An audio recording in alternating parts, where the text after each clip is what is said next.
Sebagai materi pertama, kita akan membahas mengenai teks eksplanasi. Disimak dan perhatikan dengan baik ya teman-teman. Pada pemaparan materi tentang teks eksplanasi ini, tujuan pembelajarannya adalah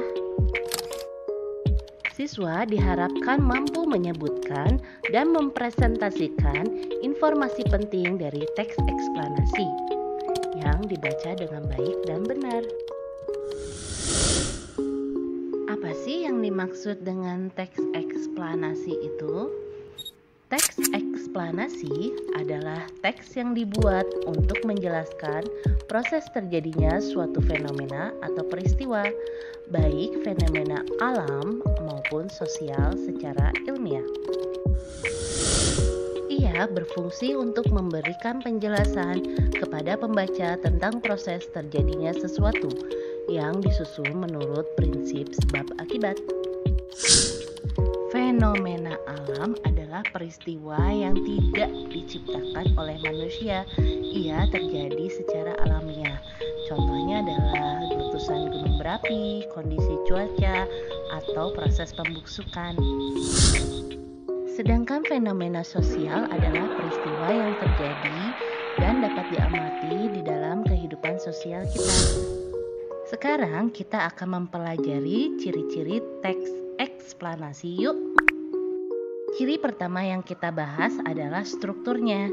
Struktur teks eksplanasi terdiri dari pernyataan umum, deretan penjelas, dan interpretasi. Pernyataan umum bersifat umum dan berisi gambaran awal tentang hal yang ingin dibahas. Deretan penjelas adalah inti penjelasan tentang hal yang dibahas dalam teks eksplanasi. Sedangkan interpretasi adalah pandangan atau simpulan penulis tentang hal yang disampaikan dalam teks tersebut. Ciri yang kedua dari teks eksplanasi adalah ia memuat informasi yang bersifat faktual. Hal ini berarti bahwa informasi yang dibahas dalam teks eksplanasi berdasarkan fakta, sehingga kebenarannya dapat dibuktikan secara ilmiah. Sekarang kita membahas bagaimana cara menemukan informasi dalam teks eksplanasi yuk. Yang pertama dan terpenting adalah kalian harus membaca teks tersebut dengan seksama. Yang kedua adalah perhatikan strukturnya. Ini adalah penting karena kalian harus bisa membedakan antara informasi dan opini penulis. Seperti yang sudah disampaikan di awal, bagian terakhir dari sebuah teks eksplanasi adalah interpretasi, yaitu pandangan atau kesimpulan dari seorang penulis. Informasi dalam sebuah teks eksplanasi dapat disampaikan secara lisan maupun tulisan.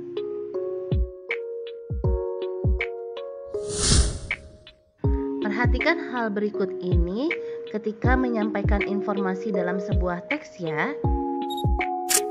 Pertama, perhatikan suara kalian. Harus terdengar nyaring, jelas, dan keras.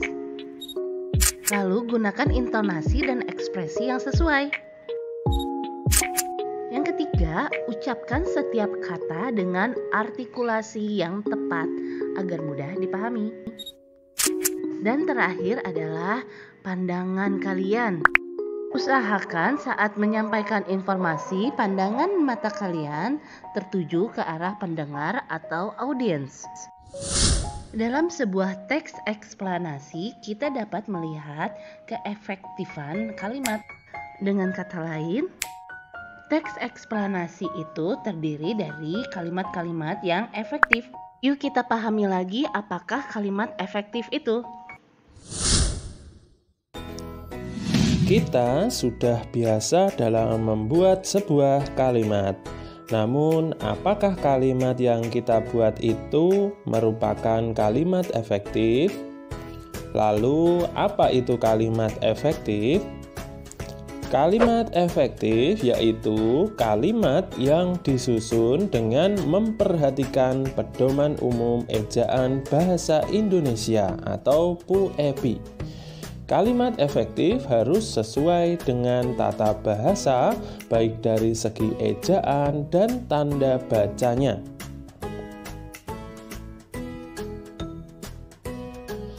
Kalimat yang efektif mengungkapkan gagasan sehingga mudah dipahami.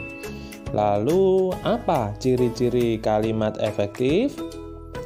Ciri-ciri kalimat efektif yaitu yang pertama, memiliki unsur-unsur kalimat minimal subjek dan predikat. Apa itu subjek? Subjek adalah pelaku yang melakukan perbuatan atau kegiatan. Sedangkan predikat yaitu kegiatan yang sedang dilakukan oleh subjek. Contoh, Andi sedang bermain. Andi merupakan subjek. Bermain merupakan predikat. Contoh yang kedua, kambing itu sedang makan. Kambing merupakan subjek, makan merupakan predikat. Ciri-ciri kalimat efektif yang kedua yaitu memiliki kehematan kata, ringkas dan tidak bertele-tele. Pemborosan kata dalam suatu kalimat akan menyebabkan kalimat tersebut tidak efektif. Para tamu-tamu duduk di kursi.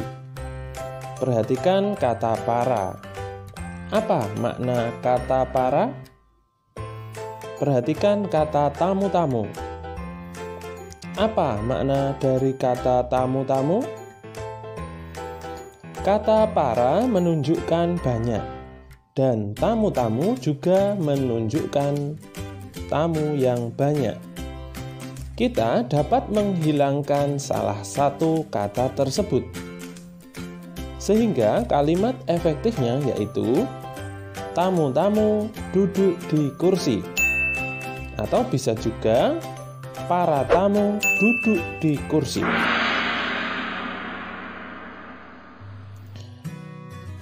Ciri-ciri kalimat efektif yang ketiga yaitu menggunakan kata-kata baku.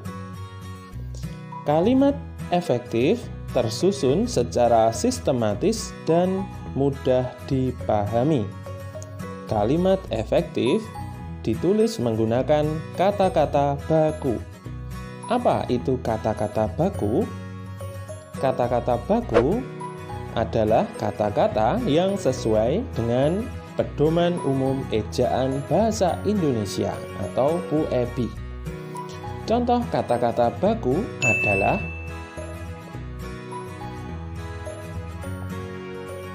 lalu contoh kata-kata tidak baku adalah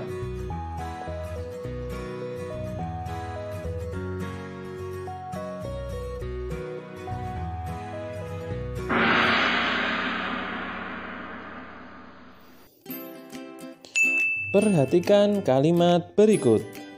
Ibu menggoreng banyak ikan-ikan untuk lauk kami sekeluarga. Kalimat tersebut tidak efektif karena terdapat kata yang tidak efektif. Kata ikan seharusnya cukup ditulis satu kali sehingga kalimat akan menjadi lebih efektif. Jadi kalimat efektifnya adalah Ibu menggoreng banyak ikan untuk lauk kami sekeluarga.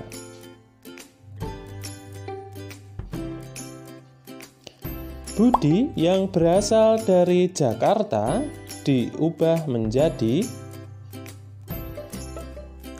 Budi berasal dari Jakarta. Karena ia sakit, Andi tidak bermain sepak bola. Kalimat efektifnya menjadi karena sakit, Andi tidak bermain sepak bola. Waktu dan tempat kami persilahkan. Kalimat ini tidak efektif karena kelogisan. Kalimat tersebut dapat diubah menjadi, "Bapak Kepala Sekolah, kami persilahkan." Mereka tidak bertengkar, tetapi mereka berdiskusi. Menurut anak-anak, apakah kalimat itu efektif? Kalimat tersebut menjadi efektif ketika kita ubah menjadi, "Mereka tidak bertengkar, tetapi berdiskusi." Suasana di pasar sangat ramai sekali. Menurut anak-anak, apakah kalimat itu efektif? Kalimat tersebut menjadi efektif ketika kita ubah menjadi, "Suasana di pasar sangat ramai."